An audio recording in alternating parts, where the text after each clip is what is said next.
امروز مرکز شهر باختر نظر به چند روز اخیر سیر آدم است. بیشتری آنها کارمندان اداره‌های دولتی اند که به پیشواز کاروان ماشین‌های کمک برآمدند. این کمک ها از دارو و لوازمات طبی و خوراک عبارت است و به بیمارستان های شهر و نواحی باید تقسیم شود.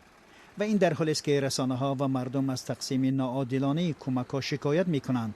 در این زمینه ماجراهای مطبوعاتی نیز سر زدند.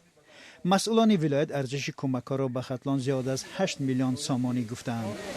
برای طبیبان و اینچنین با بیمارانی که امروز در مؤسسه‌های تندرستی شهر و نواحی ولایت خطلان بستری میباشند و اینچنین تمامت گرفتند، آنها کمک خیریه و مانند موادهای داروخوری گوناگون، مالهای طبی و دیگر مالهای نیازی که امروز طبیبان و بیماران آن محتاج هستند دسترس کرده شد. ارسال دارو و دیگر لوازمات طبی در حالی است که خروج کرونا ویروس در تاجیکستان ساکنان شهر باختر را هم احتیاطکار کرده است.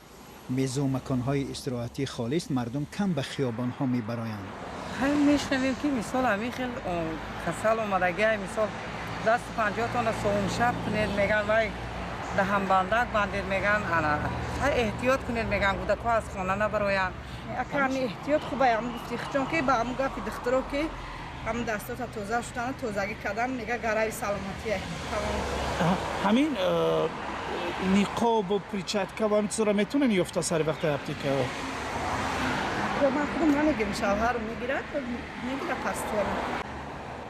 مسئولان ریاست تندرستی ولایت خطلان گفتند که تا 20 می 283 نفر ساکن ولایت به کرونا ویروس سرایت شده در بیمارخانه ها بستری‌اند.